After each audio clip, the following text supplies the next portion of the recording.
보통은 피고인이 올 때는 운동화나 단화를 신고 올 줄 알았더니 이분은 5cm 구두를 신고 왔더라고요. 수임번호 503번. 박 전 대통령을 보면은요, 바로 어제의 행보를 간단하게 지나치진 못할 것 같다라고 왜 많은 분들이 이야기를 하시는 걸까요? 사실 어제 박 전 대통령이 하고 나온 전체적인 머리부터 발끝까지의 모양을 보면 박 전 대통령이 어떤 생각을 하고 있는지 정확하게 알 수 있습니다. 네. 어제 사실 대부분의 사람들이 예상을 했던 건 올린 머리는 사실상 불가능하기 때문에 머리를 아마 단정하게 묶고 나올 것이다 라고 했는데 구치소에서 구할 수 있는 플라스틱 핀 등을 사용해서 최대한 본인이 대통령이던 시절과 머리를 비슷하게 만들었죠. 네. 그리고 옷도 소위 전투복이라고 하죠. 그 대통령 당시에 입었던 옷을 입고요. 네. 그리고 저도 사실 처음 봤습니다. 구속된 피고인이 법원에 출정을 오는 상황에서 법원에서 네. 이제 공판에 참석해야 되는 상황에서 높은 구두를 신고 나온 건 단 한 번도 본 적이 없는데, 그러니까 말 그대로 나는 대통령인 그때 그 모습 그대로다라는 걸 보여주는 메시지가 하나 있고요. 두 번째로 이게 굉장히 주목할 만한 건데, 원래 보통 수갑을 차는 것은 이렇게 수건 같은 걸로 말아서 가려주죠. 네. 근데 어제는 유심히 보시면 아시겠지만 박 전 대통령 방송국에서 모자이크 했을 뿐이지 그 모습, 수갑 찬 모습 그대로 그냥 나오는 걸 볼 수 있거든요. 그거는 네. 박 전 대통령이 거부했기 때문입니다. 가리는 걸. 네. 왜 거부했을까요? 나는 전직 대통령이 아니라 그냥 나는 잘못하지 않은, 사실 지금도 대통령이었어야 될 사람인데 이렇게 허위 사실들로 나를 이렇게 탄압을 하고 있다. 네. 내 지지자들 보아라라는 그런 메시지이기 때문에 박 전 대통령이 그러고 나서 들어가서 재판정에서 있었던 여러 가지 말들을 분석해 보면 박 전 대통령의 저 머리끝부터 발끝까지의 모습은 나는 무고하다, 나는 탄압받고 있다. 그리고 어제 그런 얘기했죠. 뭐 직업이 뭡니까의 네. 인정신문 과정에서 무직이라는 표현 썼잖아요. 왜 전직 대통령이라는 표현 안 썼을까요? 나는 탄핵당할 만한 일을 당한 사람이 아니다. 네. 그러니까 나는 전직이라는 표현을 쓰고 싶지 않은 거예요. 그러니까 이 모든 것들이 다 일종의 고도로 좀 정치적으로 계산된 그런 행동과 말이었다, 이런 생각이 근데 듭니다. 백 변호사님은 이제 저 법정의 전문가니까 이제 그렇게 여러 가지 분석할 수 있는데 제가 생각할 때는 이렇습니다. 제가 생각할 때는 뭐냐면 저분의 성격이 그냥 나타나는 게, 왜냐하면 흔들림 없는 거, 그다음에 자신의 뭐랄까 성격상 뭘 꾸민다든지 네. 이렇게 하지 못하겠다. 내 있는 그대로 평소에 했던 내 모습 그대로 여기서 내 더 꾸미지도 안 하고 더 숨기지도 안 하겠다. 네. 이런 마음이 있는 것 같고요. 그래서 굳이 수갑 찬 모습도 그걸 숨겨가면서, 숨기나 안 숨기나 대한민국 국민들은 다 아는데 그런 것이고, 그래서 평소에 내 모습을 흐트러뜨리지 않는 모습, 흐트러지지 않는 그 모습을 보여주고 싶다. 그러니까 끝까지 이 자존심은 계속 지켜가겠다는 그런 의지로 저는 비춰지기도 했습니다. 예. 전대미문의 탄핵당한 대통령의 공식 재판에 나오는 모습을 많은 분들이 보시지 않았겠습니까? 그런데 박 전 대통령이 자신이 일명 셀프 올림머리를 하고요.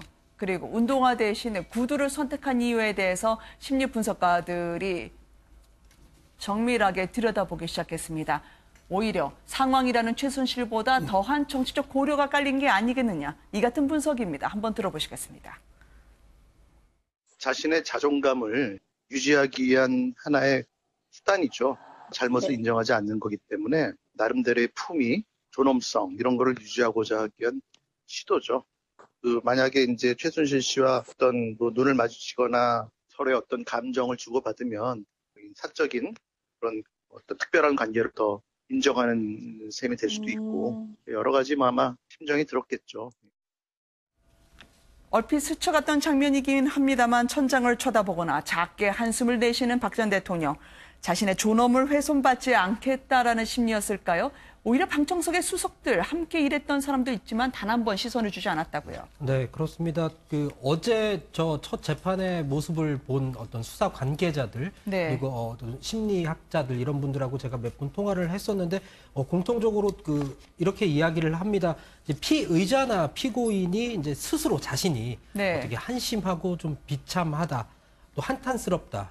조금 더 나가서는 좀 굴욕을 느낄 때 저렇게 천장을 바라보거나 눈을 감는다고 이야기를 합니다. 지금 네. 이 부분은 이 범죄 심리학에도 나와 있는 부분이라고 지금 수사 관계자들이 이야기를 하고 있고요. 네. 여기서 한 가지 더 좀 추가를 하자면 어제 모습을 보고서는 아마 박근혜 전 대통령이 최순실에 대한 안 좋은 감정이 상당히 많은 것으로 보인다라는 이야기도 했어요. 단 네. 한 번 눈길을 주지 않았던 것도 상당히 의도적인 부분이라고 해석을 했고요. 왜냐하면 자신은 전혀 몰랐었던 사실이고 공범도 아니라는 것을 좀 애써 더 강조하고 드러내기 위해서 더 쳐다보지도 않고 눈길 한번 주지 않고 그리고 방청석에 있던 수석들한테도 단 한 번도 쳐다보지 않았을 것이라고 이야기들을 합니다. 네.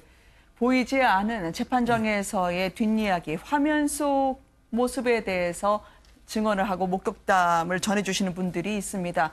피고인, 이제 휴정이 시작됐을 때도 두 사람이 절대 마주치지 않도록 시차를 두고 일부러 거리를 두거나 박 전 대통령 스스로 나가고 최순실 씨는 자리를 지켰다는 후문이 있더라고요. 아니, 그것은 아마 이 공범들은 서로 네. 마주치지 않도록 그러니까 이렇게 배려라기보다는 그렇게 뭐를 하는 것 같은데 네. 기본적으로는 박 전 대통령이 최순실 씨에게 전혀 눈길 한 번 안 준 것은 의도가 분명하다고 봅니다. 물론 네. 뭐 자신은 대통령이고 최순실은 그동안 자기의 소소한 일을 수발드는 네. 그런 뭐 사람에 불과하다는 격이 다르다는 그런 의미도 있겠지만 기본적으로 최순실과는 말하자면은 국정농단이라가 비선이 아니라고 자꾸 주장을 했거든요. 비선도 네. 아니다. 비선이라는 건 힘이 있는 게 비선이거든요. 그러니까 국정농단이라든가 이권 개입 이런 것에 대해서 박근혜 대통령이 최순실과 어떠한 권한도 준 바 없고 협의도 한 바가 없다. 그러니까 나는 국정농단과는 관계가 없다. 그래서 선을 분명히 긋는 것이고 그러한 농단 사태에 대해서 이권 개입을 했다든가 최순실이가 어쨌다든가 하는 것은 최순실 개인의 네. 비리지 나하고 무관하다. 그래서 선을 딱 긋기 위해서는 최순실과의 어떤 인간적인 그런 눈을 마주친다든가 무슨 웃는다든가 무슨 어떤 표정을 한다든가 그런 것 자체까지도 엄정하게 이렇게 관리를 하는 그런 모습을 보인 것 아닌가 그렇게 봅니다. 네. 예, 이렇게 볼 수도 있죠. 왜냐하면 누가 저 입장이 돼가지고 최순실 보고 싶겠습니까, 정말? 응? 네. 아예 저 보고 싶지도 않을 거고, 만약에 저렇다면 어떻게 살았어요? 오늘날 일을 이 지경으로까지 만드는 그런 생각도 들 거예요. 그런 분노도 생기겠지만 어쨌든 저분한테서는 박근혜 전 대통령으로서는 최순실을 그냥 없는 사람 취급하고 싶을 겁니다. 그러니까 네. 투명 인간 취급하고 싶지. 거기다 요만큼이라도 최순실이라는 것을 의식하고 싶지도 않을 거다. 네. 아마 그래서 저렇게 더 눈길을 주지 않은 것 아니냐 이런 생각도 드네요. 예. 어쩌면 7개월 전까지만 해도 서로 마주보고 있었을 사이 아니었겠습니까? 그러나 외면을 하는, 어쩌면 아는 것처럼 눈길을 교환하는 것 자체마저도 뇌물죄에 대해서 원하지 않았던 이미지를 주는 게 아닐까 의식했을까요? 그러니까 아까 이중근 교수님 말씀처럼 정말 지금 최순실이 소위 꼴도 보기 싫어서 저랬을 수도 있지만 네. 또 한 측면에서 둘이 눈빛 교환을 해서 친밀한 감정 같은 게 드러나게 되면 그거는 사실 공모 관계를 드러내는 것과 마찬가지 효과가 되기 때문에 네. 더더욱이나 박 전 대통령은 정면만 응시했던 것 같고요. 어제 유심히 보신 분들 아시겠지만 최순실이 법정에 딱 입장을 하면서 박근혜 전 대통령에게 목례를 합니다. 그렇죠. 근데 그것조차도 박 전 대통령 지금 보이시는 것처럼 박 전 대통령이 외면을 하죠. 네. 그러다 보니까 최순실이 인정신문하는 과정에서 주소를 얘기하다가 갑자기 눈물을 쏟았다고 하는데 근데 지금은 최순실이 어찌 보면 박 전 대통령이 자기 때문에 여기까지 왔다는 거에 대한 죄책감이 있겠지만 재판이 진행되면 저는 개인적으로 좀 달라질 거라고 생각을 합니다. 왜냐하면 네. 박 전 대통령과 최순실은 지향하는 바가 달라요. 그러니까 박 전 대통령이 검찰 조서를 좀 보면 박원호 전무에게 나를 팔아서 최순실이 이렇게 돈을 받은 것 같다 이런 표현을 씁니다. 결국 박 전 대통령 네. 입장에서는 최순실이 내 이름을 팔아 독단적으로 한 행동이다라는 취지예요. 근데 최순실은 그게 아니거든요. 근데 지금 상황에서 최순실 같은 경우에는 뭐 박 전 대통령도 사면될 가능성이 높다 뭐 이렇게 말씀드리긴 어렵겠습니다만 사면 논의가 될 가능성이 있죠. 과거에 전두환 전 대통령, 노태우 전 대통령도 사면이 됐으니까. 근데 그때 최순실이 같이 사면 논의가 되겠어요? 네. 최순실은 여기서 살아야 돼요. 네. 근데 그러다 보면 최순실 입장에서 본인이 다 뒤집어 쓸 수 있는 상황이 되면 오히려 역으로 생각지도 못한 소위 말하는 더 큰 배신이 나올 수도 있습니다. 그래서 지금 첫날의 재판 과정을 보고 최순실이 굉장히 미안하고 기죽어 있다라고 하지만 조금 지나면 변화가 있을 가능성도 배제할 수 없습니다. 그게 어제 단적으로 드러난 부분이 있었어요. 초장부터 울먹이던 최순실 아니겠습니까? 그런데 시간이 지날수록 웃음꽃도 피우고요. 자신의 딸 얘기가 나오니까 검찰의 아픈 곳은 쿡쿡 찌르는 일명 노련한 면모까지 보여줬단 말이죠. 그동안에 최순실은 재판을 많이 했었잖아요. 그래서 네. 그만큼의 어떤 뭐 노하우라고 얘기하긴 그렇지만 어느 정도 적응했던 부분이 있다라고 생각이 들고요. 네. 그다음에 최순실 씨가 처음에 들어왔을 때부터 그 심경의 변화가 있었다는 것은 이 재판을 쭉 지켜본 취재 기자들이 현장에서 느꼈던 느낌입니다. 평소 재판과는 오늘 시작부터 너무 다르다라는 어떤 그런 느낌을 받았다라고 얘기를 하고요. 인정신문 할 때 그 소리를 너무 작게 해서 판사가 한 번 더 크게 이야기하라고 얘기하자 그때 한 번 울먹였고 또 거의 마무리 부분에 하고 싶은 말 없느냐라고 얘기했을 때 첫 마디를 얘기하면서 나 때문에 지금 대통령을 이 자리에 서게 했다라고 하면서 그때는 울먹이기까지 했거든요. 근데 네. 아까 백 변호사님 말씀하신 것처럼 어찌 보면 지금이 처음이자 마지막으로 저렇게 미안한 마음을 가질 수 있는 어떤 그런 상황이 되지 않을까라는 생각도 그 현장에 있던 기자들은 했다고 합니다. 최순실 씨가 근데 왜 발언을 계속하려고 하죠? 이경재 변호사가 제지하기도 하던데요.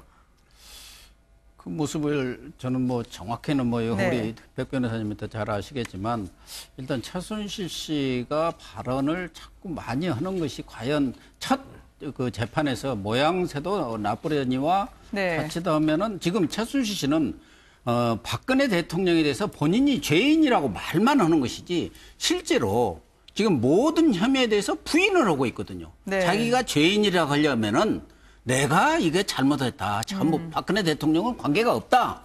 내가 박근혜 대통령과 직접적인 상의나 어떤 지시를 받지 않고 이런 이권 개입도 했고 인사 개입도 했고 이렇게 얘기를 해야 하는데 말로만 지금 죄인이라고 하거든요. 저는 네. 전에 첫 그 검찰 출두할 때도 제가 죽을 죄를 졌습니다. 그래서 국민들한테 죽을 죄를 졌는 걸로 생각했는데 어제 이 얘기 보니까 박근혜 대통령한테 죄를 졌다 그런 얘기로 들리는데 이제 어제 이 얘기하는 것을 보고 그렇기 때문에 네. 어제 같은 데서도 지금 자신의 무죄를 자꾸 주장하려고 하는 거 아닙니까? 검찰한테 공박을 하면 그쵸. 결국 그러면 자기가 무죄면은 이 농단 사태에 그러면 유죄는 누가 있습니까? 대통령한테 갈 수밖에 없는 그런 상황이고 그리고 아까 백 변호사님 말씀하셨지만 어제는 첫 재판이고 그러니까 하나의 그런 심정적인 얘기를 했을 뿐이고 앞으로 가다 보면은 사실관계를 분명히 다투게 될 수밖에 없고 증거가 나오게 될 경우는 저는 박근혜 대통령과 최순실 씨가 경우에 따라서는 난타전 상황으로 들어가지 않겠나. 참 볼썽사나운 그런 모습도 보일 수밖에 없지 않겠나 하는 생각이 듭니다. 사실 네. 이 재판이 앞으로 지금 빨리 끝나도 거의 구속기간 만료 시점까지 갈 겁니다. 10월 16일인데요. 10월까지요. 네.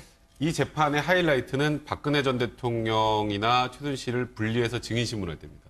그럼 박 전 대통령이 증인석에 섰을 때 네. 그럼 최순실 측 이경재 변호사도 박 전 대통령의 질문을 해야 될 거고요. 네. 반대 입장도 마찬가지입니다. 아. 최순실 씨는 지금까지 뭐 본인에게 좀 안 좋은 말을 한 증인들 직접 신문했죠. 그거 다 기억하실 텐데 과연 박 전 대통령이 증인석에 서서 최순실에 대해서 안 좋은 얘기를 할 때 최순실 과연 어떻게 할 것인가. 네. 이제 그게 어찌 보면 지금 남아있는 재판 중 가장 하이라이트가 될 장면이 아닌가 생각이 듭니다. 네. 일주일에 서너 차례 공판을 하다 보면 상당한 체력전 아니겠습니까? 네. 어쨌든 국민들은 박 전 대통령이 어제 나온 것도 탄핵에 대해서 당위성을 보여주는 네. 그리고 앞으로의 관심을 더더욱 불러일으킬 만한 사안이라고 평가하시는 분들이 많던데요. 어떻게 진술을 할까요? 박 전 대통령 앞으로 말이죠. 블랙리스트 관련해서도 오늘 공판에서도 나오고 있는 증언입니다만 박 전 대통령은 검찰에서 평소의 신념을 이야기를 했는데 이 진술이 맞다면 조금 많은 분들이 놀라실 것 같습니다. 내 평소 신념은 종북, 친북 단체들이 문화예술, 향유를 빙자해서 국민을 현혹하는 거 막겠다라는 거다.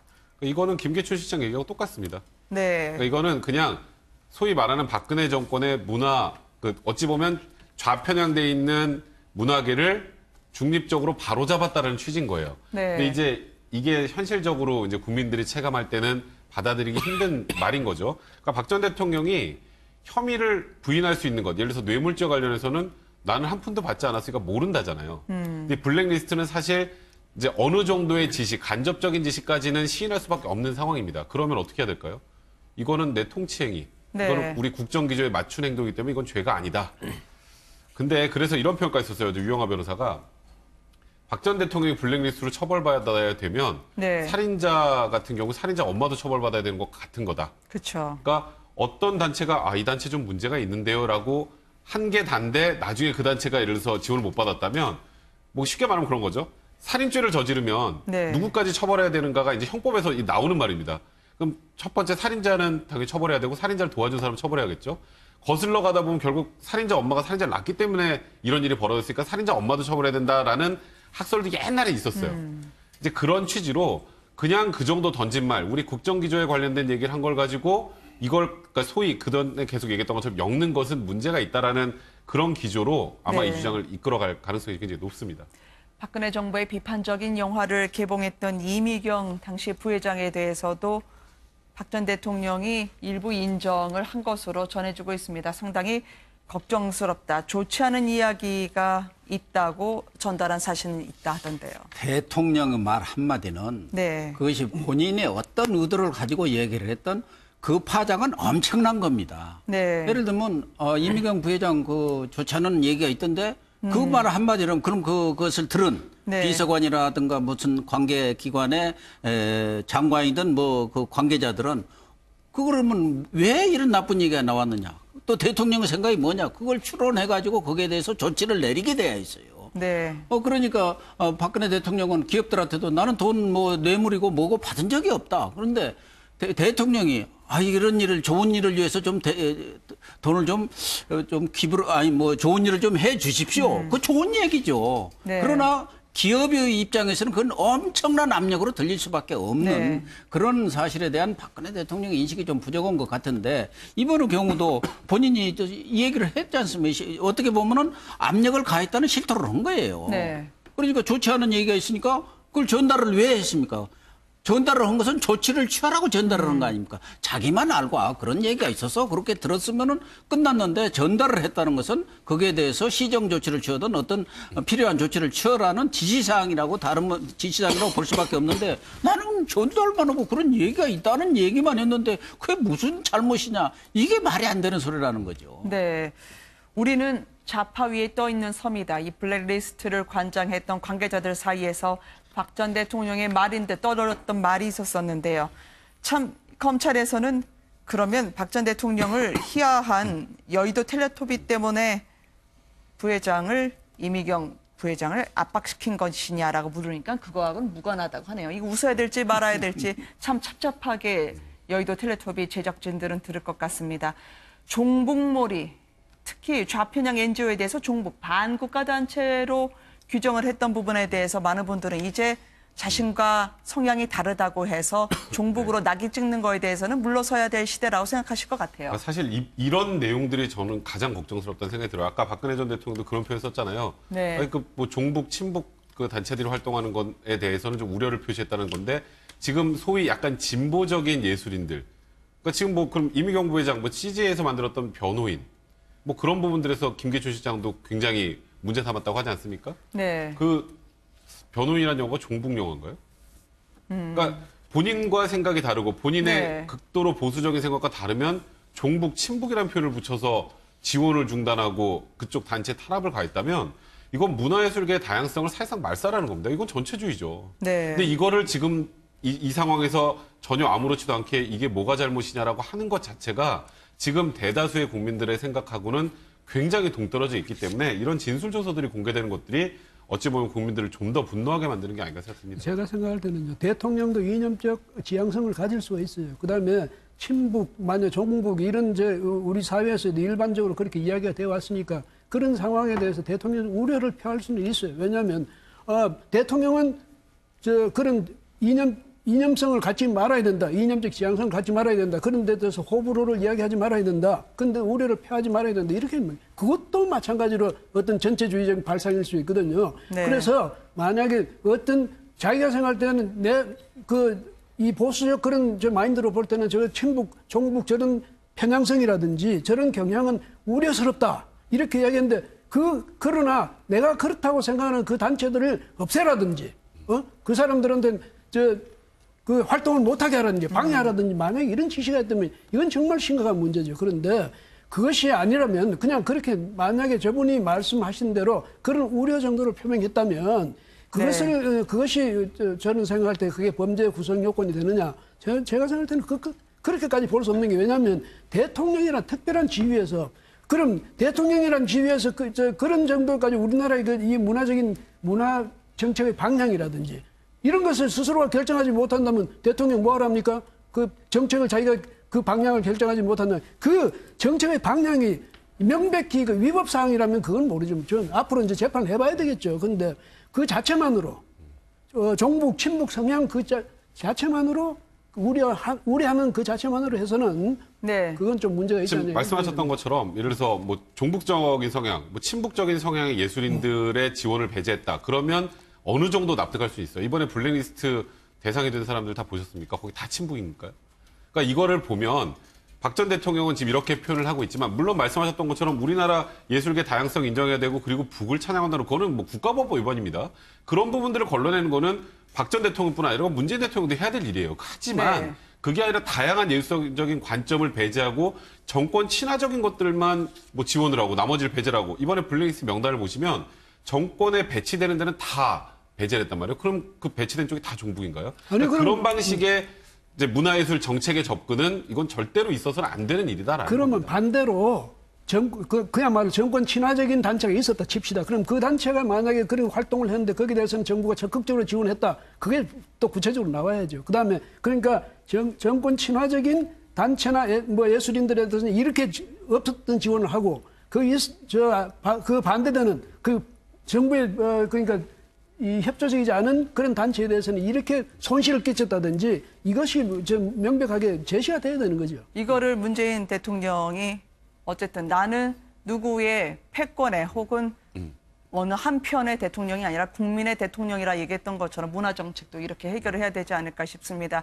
이제 곧 내일은 박 전 대통령만의 재판이 이루어지고요. 내일 모레는 박근혜, 최순실 이 두 사람에 대한 공판, 참석하실지 방청권을 또 팔겠다고 하는데 여전히 경쟁률이 뜨거울까요? 저는 당분간은 그럴 것 같아요. 네. 그러니까 처음에 첫날처럼 뜨겁진 않겠죠. 첫날은 53일 만에 박 전 대통령이 어떤 모습으로 나타날지, 네. 그리고 거기서 어떤 얘기를 할지에 대한 관심사가 굉장히 높았기 때문에, 그렇지만 이게 앞으로 뭐 10월 16일까지 거의 끝까지 갈 거라고 보는 게 대다수의 법조인들의 관측인데 매번 그렇게 높진 않겠죠. 근데 네. 아마 제가 아까 말씀드렸던 것처럼 박근혜 전 대통령이나 최순실 씨 그리고 이 관련자들이 증인으로 설 때, 그때는 다시 또 이 관심사가 굉장히 뜨거워지지 않을까 생각이 듭니다. 한 가지만 네. 더하면 재판 결과가 어떤 방향으로 흘러가느냐에 따라서 아마 그 경쟁률의 차이도 있을 것 같고요. 또 네. 어제 참석하지 못했던 동생 박근영 씨가 과연 내일이나 그 다음에 또 와서 네. 방청권을 받아서 방청을 할 수 있을지 여부도 좀 관심사가 되는 것 같습니다. 진심